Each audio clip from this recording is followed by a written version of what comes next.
Welcome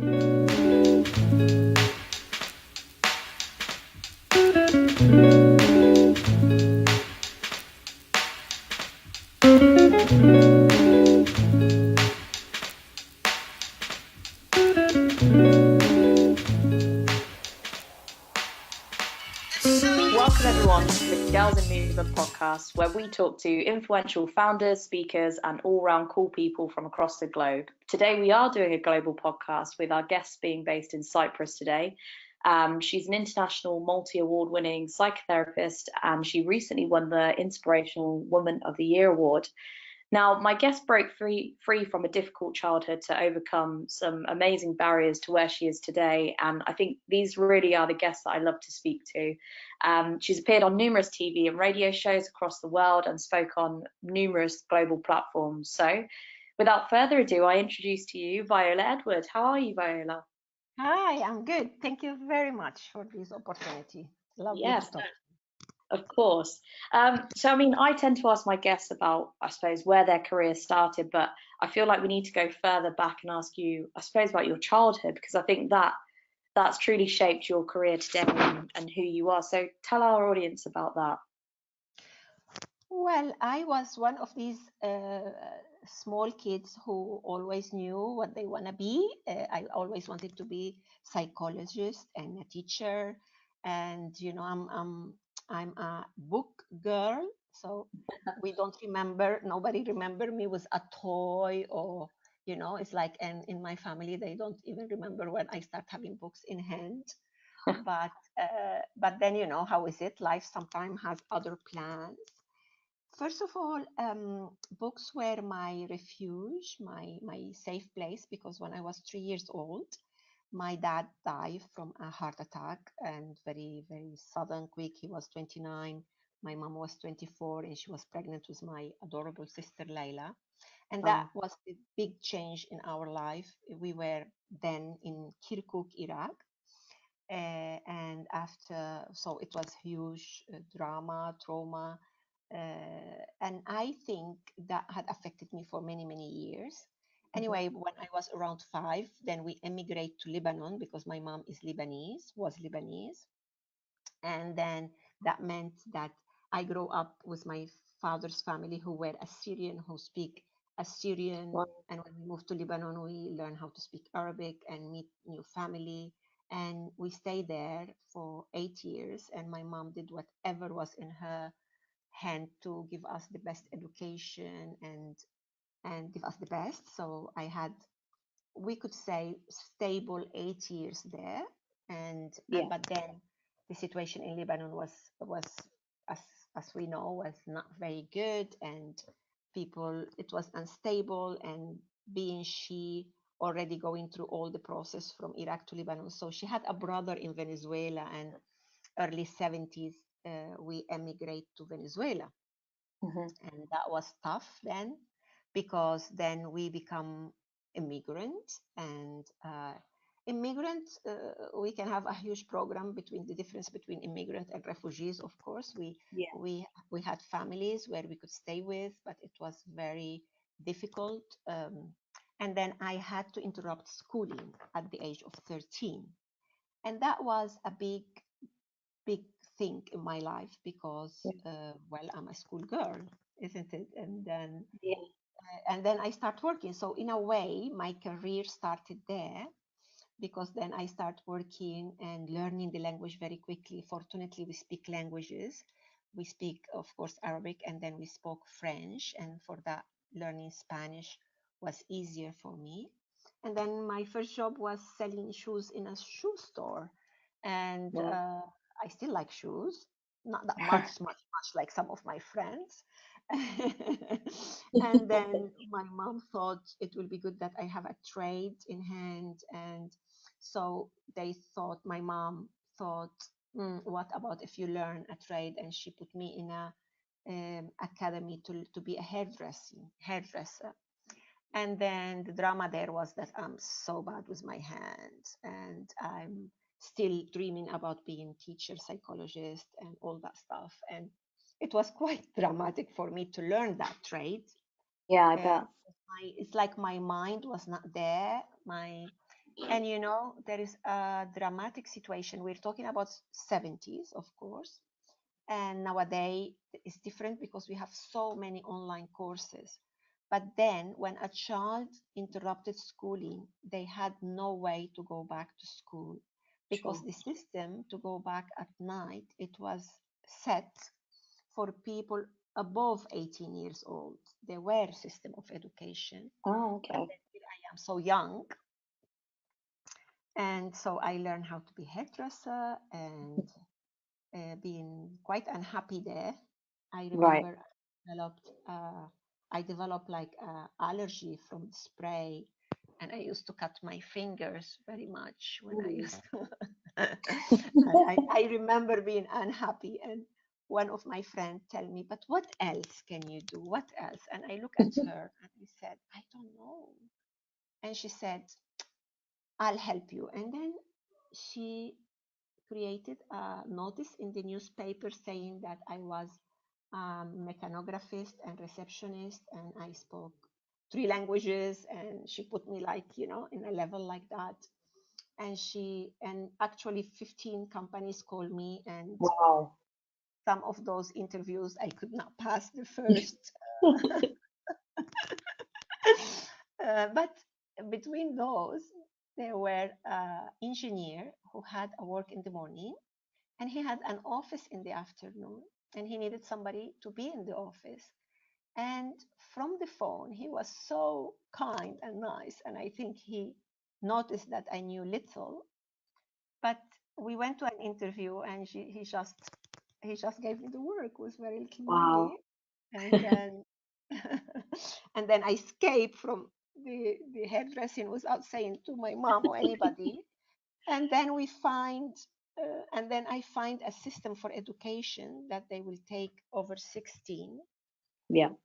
So I was 15 and went there, and I mentioned this story many times because I think it was the beginning of my negotiation skills. Yeah. I asked to talk with the director. You know, I stay until he could see me. And he said, "We can't accept you. It's against the law. You're 15." I said, "By the time of graduation, I will be 16." And I begged and talk and talk. And you know what happened? They accepted me. They were Wow. astonished about my eagerness, and they gave me scholarship, and they offered me a job in the morning. So here Amazing. I am, having working in a school in the morning with the engineer in the afternoon and studying at night, and for the next 3 years of my life sleeping like 3 hours only and spending time. And that was the beginning of my career, which I'm very grateful for, very happy. And it was difficult. I would say I have never been again an A plus student because I have so many things to deal with, but I'm an excellent student. And from there on, I have always beg for education because I don't have the undergraduate. Yeah. But then as I start working early age, and by 20, I had my money and I had support my family. So I will choose which subject I want to study, which teacher I want to be with, and I will go there and again use the same formula of telling them, "Look, you don't have to certificate me. You just let me be here. I do the homework, I pay my Yeah. fee. You know, I just want the knowledge." And this is how I did homeschooling as a young person, Wow. supervised by myself, and later inserted myself in alternative education system. And this is what I do nowadays. I offer alternative education system Wow. through counseling, through mentoring, through psychotherapy, and so then I work for 21 years. The last 10 years I specialized in the insurance sector. I was in corporate. I become a manager, very proud. And then the time come, and through all these years, I was always studying at night and preparing myself. And at 34, I was ready, so I transformed all these managerial career and stop it and become a psychotherapist breath worker. Wow. And started in That's a 1990. amazing story. I mean, I suppose all I can think of, like, knowledge is power. I mean, throughout that story, you never stop learning and educating yourself to make yourself kind of better. And especially when you're at the age of 13 and kind of your school stops. I mean, I I used to turn around to my mum and used to say, I don't want to go to school today. And you kind of, when you grow up, you think, oh my God, there's people out there who can't even go to school out of choice, let alone, I mean, and who love being school. told. Yeah, exactly. It's amazing. I mean, do you ever go back and visit the countries that you lived in? Do you have any attachment to them still? Yeah, yeah, but Polly, I learned something which has helped me a lot in my life. I learned that I can take my origins wherever I can go, Yeah, and my origin expands. And because I'm quite a Latino woman, but I have yeah, my Middle Eastern origin, so yeah, I'm this mix between all these places I've been living in, and now I'm in Cyprus for the last 15 years. yeah, Uh, I'm in Cyprus in the last 15 years, so I have a lot of this dynamic, what's happening in Cyprus. So I would say I'm as a universal citizen, and I just love justice and fight for justice and for human rights. And I speak Arabic and speak Spanish, and my husband is British. So we speak English at home, and wow, my sister is with me, so we speak Spanish with her, fortunately, because that's something I missed a lot. And when my mom used to visit, with her, we continue speaking in Arabic. So it's like all this culture inside of my heart, inside of my mind, my being. yeah. And I would say I love humanity, and I'm at service to humanity, and all those places had touched me in different ways. Definitely. And I think it's kind of, well, kind of what you're saying there. I suppose the rich culture of all, I mean, the places you've described have culture at the heart of their country, and that's what's, I suppose, in your heart as well, kind of these rich cultures. And then when you're talking to people, I can definitely feel that as well. I mean, um, kind of describing the different languages you speak as well, how you're connected to different kind of backgrounds. It's very cool. I mean, I mean, you work in Cyprus at the moment then. Are you working, if an individual comes to you, how do you work with them? Do you work with individuals who are in business, or is it just people who come to you and say, look, I've got kind of issues in my head and I need to speak it out with you? I mean, how does it work? Well, it worked. First, I need to um, make something clear, because when I start working about my work, I also have to clear what is my age. So I'm 59 years old, and I've been working since 13. For that, Yeah, I do so many things. Yeah. So yeah, all all they think I have gone in depth with them. It has been long, long years working and fascinated by psychology, philosophy, humanity, human development, uh, social psychology, sustainability. All those are my interests. So I can answer your question in this way, Polly. Being a person, being a family, being a small organization or a big business, they get in connection with a therapist or with a consultant for two major reasons. Yeah. yeah, One reason is that we have a critical area and we need support to find the cause and how to go through. Yeah. yeah, The second reason is that we're quite good, but we know we can do better. So we hire a consultant, a mentor, a coach, a therapist to find out how can I fly higher, wider, how I can give better service to humanity, how can I do best. yeah, So when we go to a therapeutical process, it's not only when we have problem. It's true that people come, they have problem, but also I always invite you to come like for a checkup. And checkup doesn't mean that we're going to find a problem. In the contrary, right, we'll find areas of improvement. Yeah, if you want. I give you an example. For example, I already wrote two books, one in 1999, one when publishing book was so difficult, and another one last year. And actually, I never thought I'm a good writer. I never thought I could write because I have accent in all the language I speak. Yeah.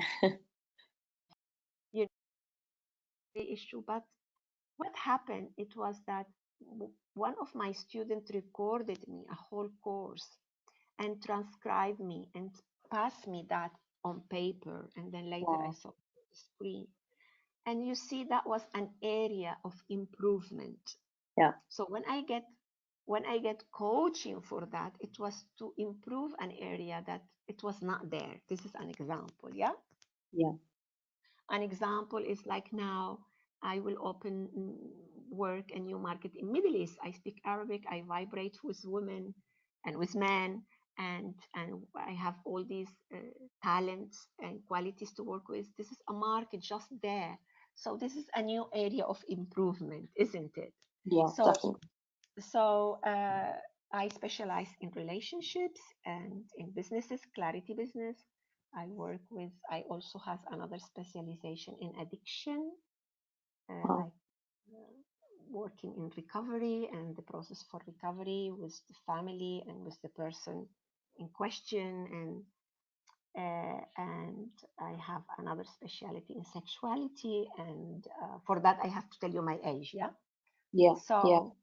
So, but what I like to do a lot is when I do business consultancy, and I have a program called the Alchemy of Emotion or Relational Capital. So when I go to businesses and I talk about relational capital, means that we people, we take our emotions wherever we go. Yeah. Yes. So if somebody has problem at home or non-solved problem with their authority figures, those will pop in their workplace. Yeah. If somebody deal with victimacy, that will pop in the workplace. If somebody feel guilty and not good enough, that will pop in the workplace. And then we have rework, we have people coming late, we have a lot of people asking permission because of illnesses. uh, so what I do in the businesses is give certain talks about, in the language of the business, of course, Mhm. Yeah. about different type of personalities and how we can learn slightly about our type of personality and our neighbor type, and learn how to relate and communicate in a certain way that will diminish the conflict in the workplace. Yeah. And learn, when you know about your personality traits, how you are when you're in evolution, when you're happy, when you're creating, but how you react when you're under stress, because you react different than how I react. When Yeah. people learn about these things, immediately there is a huge improvement in the workplace, because the this motivation that all of us we have to do things, to produce, to create, it gets shiny again, because it's an impulse that we have from inside out, isn't it? But Yeah. sometimes the outside can diminish it or can light it up. So we talk about motivation, the different type of motivation, how people get motivated, Mm. how we can self-motivate. And this is like in general. And then sometime I go to businesses to work the specific, which is their vision, their values, because many businesses has their vision and their mission, and they have their values printed everywhere, but the definition of the values is not clear for Yeah. everybody. Yeah. Yeah. So the conflict appear because people think I'm a respectful person, but the definition of respect is different. And this is one of the major conflict in couple too. Yeah. That what I understand by that.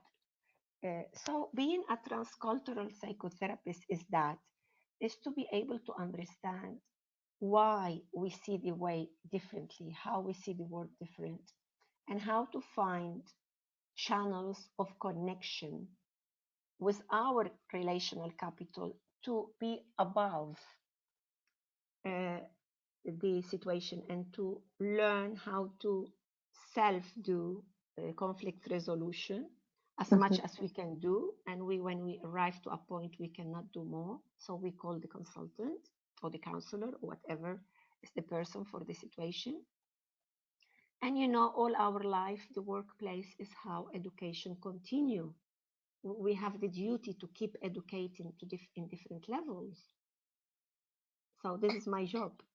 I mean, what I would say, I mean, I think what I would relate is that business is very emotive, and I think what you were talking about there, how people bring their emotions into business, and when we make decisions, it is very emotive. And I think understanding your emotions first is always a good step. But also, I mean, I work in the world of startups, and you see a lot of startup founders, they try and communicate their vision of where they want to take the business, and kind of, if you know startup founders, which I'm sure you do, you're always kind of saying, that they change their path kind of every day. So the way to communicate that to a whole team is really important, because it's all well and good putting the vision on a big whiteboard when the team walk in, but if no one understands how to get to that, then there's absolutely no point having it there.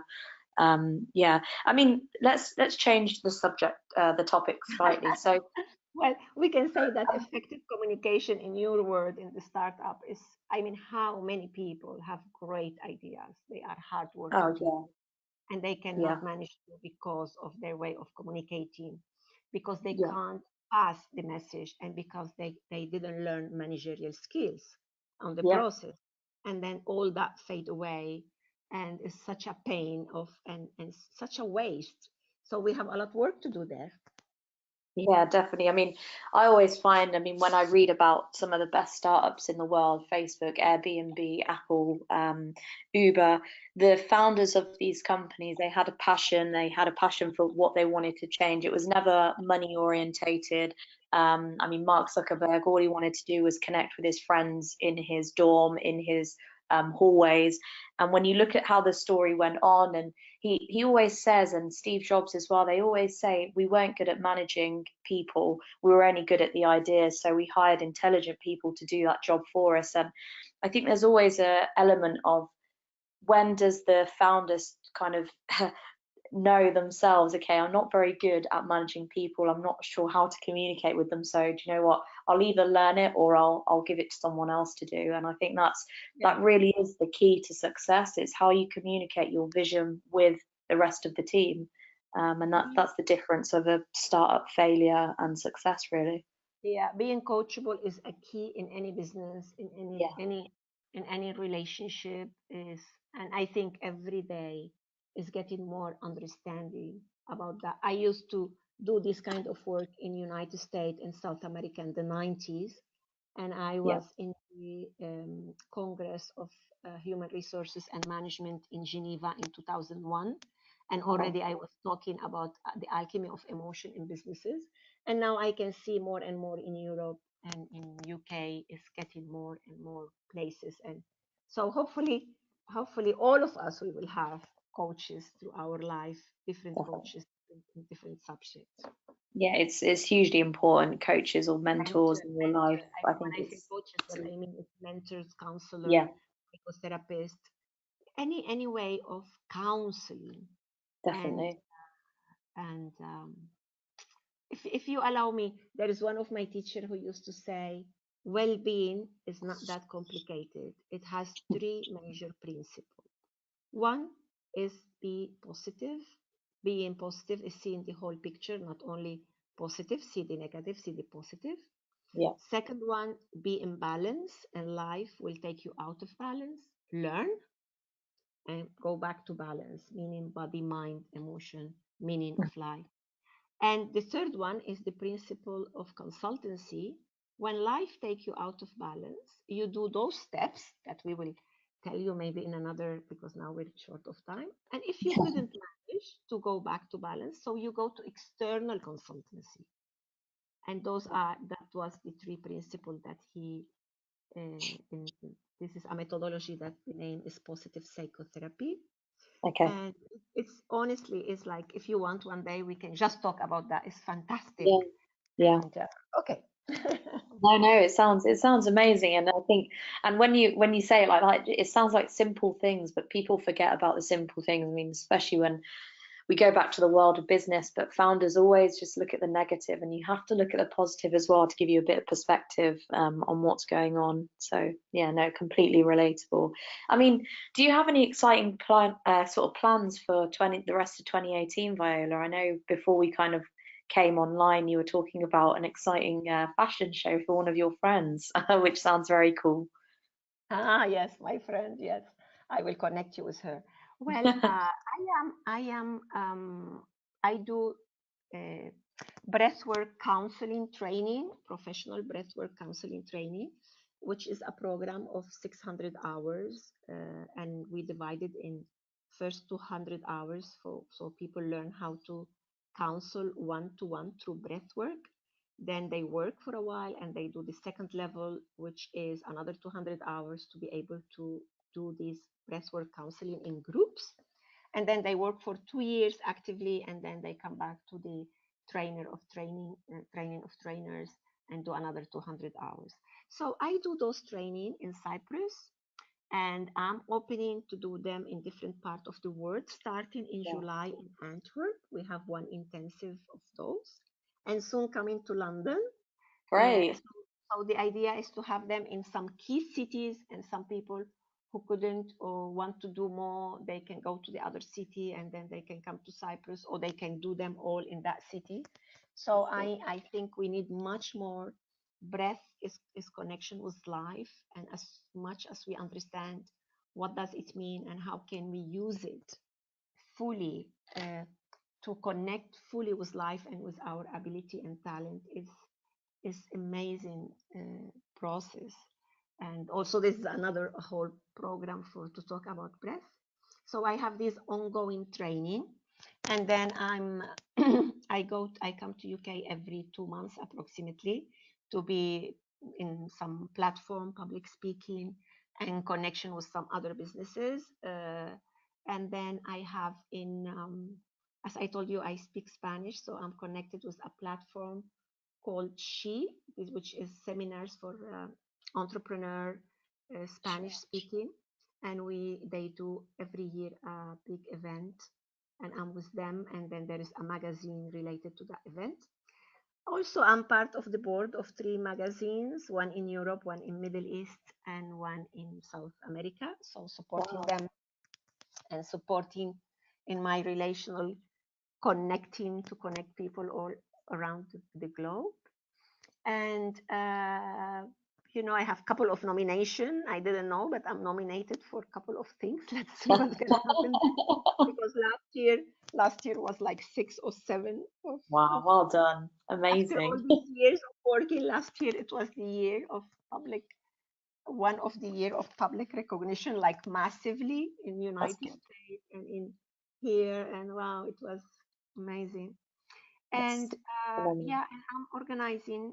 I have a platform called the Feminine Capital Rhythm, and Okay. this platform supports women to break free. A powerful woman who achieve many things, but sometimes they have one area in their life, usually is relationship, that still haunt them. Not, they still trapped there. So it's like breaking free from not having it all. And also it's a platform to support men to accept that the world is big, very big, and there is opportunity for all of us. And the fact that it has changed of what was it in the 60s, the 50s, and the 70s doesn't mean that it finished for the man. It means that there is different ways. It means that it's bigger, because now they have peer with women. They can do so many things. They can share so many things. They are not the providers of the home only. They can share that. If the Of men learn, course. if men learn how beautiful it is to have peerness in life with women, in as a business partner, as an employee, as a boss, as a daughter, as a wife, as a sister, as a citizen, I think we will be much more. We will move to a sphere where what we do is much more sustainable. So this is the mission of this platform. and this platform migrate to different cities. So I'm looking for the next one. We did one in Cyprus last year, which was a success, and we had like Great. 27 speakers and people from many places in the world. And now we're creating the next one. We're organizing the next one.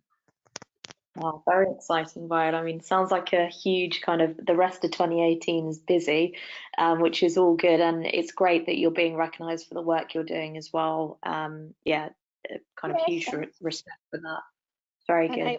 I always inviting you all to come and do work with me in Cyprus. We have program weekend, 3 days, 5 days, intensive therapeutical programs that's holistic, that we can do work in a weekend or 3 days or 5 days, and also for your relationship or for your business clarity. So those programs are, I will be very happy to do those programs with you too. Definitely, yeah, no, we can share the details as well to our kind of listeners who are listening to this podcast. I mean, my final question, which I ask all my guests, and I love listening to kind of their answers as well. If you could give your younger self any advice, what would it be? Everything gonna be all right. I would say sometimes I see my younger self when I go into a situation of stress sometimes, and I breathe, and and I visualize her 8 years old, 7 years old, and I say, look where we are now. Come on, everything's gonna be okay. I would say you're amazing, and thank you so much for holding me so beautifully, and for my younger self, I would say thank you so much for having those big dreams, beautiful dreams that you didn't let anybody to take away from you. That's what I would say. I would encourage everybody to keep their dreams high and in heart. And sometimes we dream something in a color, and it come in another color, but it comes. That's really well put. Yeah, I always say, like, for example, part of my dream was to have a publishing company, but then I end publishing 2 books. This is what I mean. It come in another color, but it comes. Everything it comes in a different time that maybe we wanted, but just trust yourself. When I was talking about the positive psychotherapy, I wanted to tell you that positive come from Latin, and the name is positum. And positum means what is there, what is given. All of us, we came with a bunch of beautiful things that some of them we need just to develop a little bit more. So we came already given lots of things. And those things we put together, and we arrive where we wanted, and even further. So I wish you all the best. And I wanted to be, and a little bit more. So you will be. Thank you so much, Viola. You've been a really amazing guest, and you've given us a kind of huge insight into where it all began. I mean, this platform is all about eventually helping girls who are trying to break their own barriers, kind of overcoming to try and educate themselves if they can't access education. So, I mean, what you've spoken about today is kind of really positive stuff on how you can kind of change your outlook and do what you have to do to kind of move forward. So thank you, Viola. Any sort of details of what Viola does, any programs that she has, I'll put it all kind of underneath this YouTube video. So yeah, thank you, Viola. Welcome, and count with me for your project and for your support for women all and girls all over the world. I'm with you. Thank you very much.